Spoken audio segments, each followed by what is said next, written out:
Magandang hapon mga kabay. So, EBC. So, ito yung pangatlo ko na repair sa job number na 39542 letter C. So, ang model ito mga kabay, DWE8100S. So, ito mga kabay, ayan, sasaksak natin. So, wala po siyang power.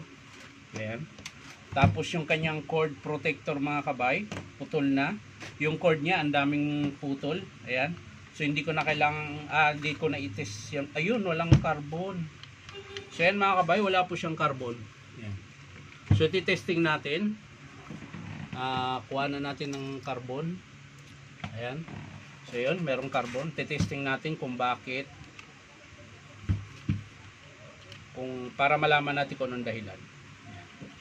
Para hindi na tayo mag-testing, diretso tayo dito sa carbon dahil wala siyang laman.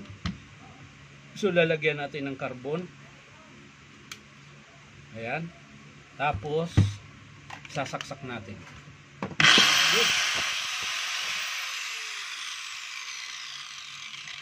Gumagana siya mga kabay, pero maingay yung gear.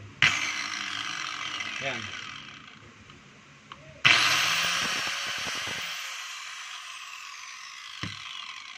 So, walang problema sa kanyang armature mga kabay. Dito ang problema sa kanyang gear.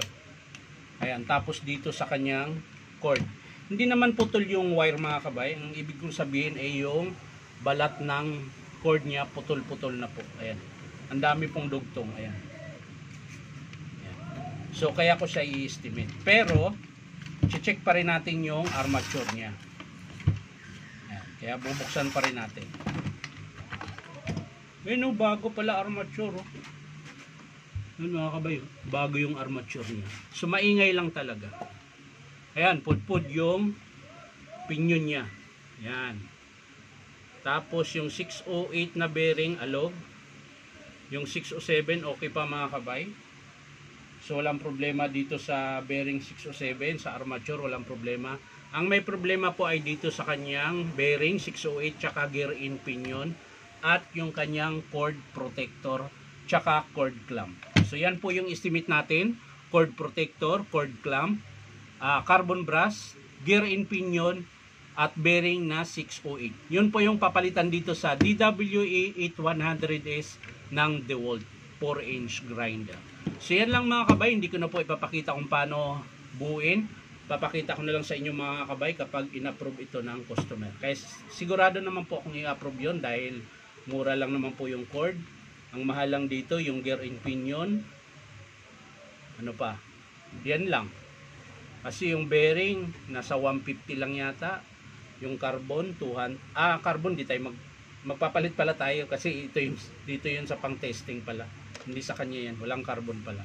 Ang carbon niya nasa 200 yata or 150 ganyan. So maaring ipapagawa pa ito ng customer.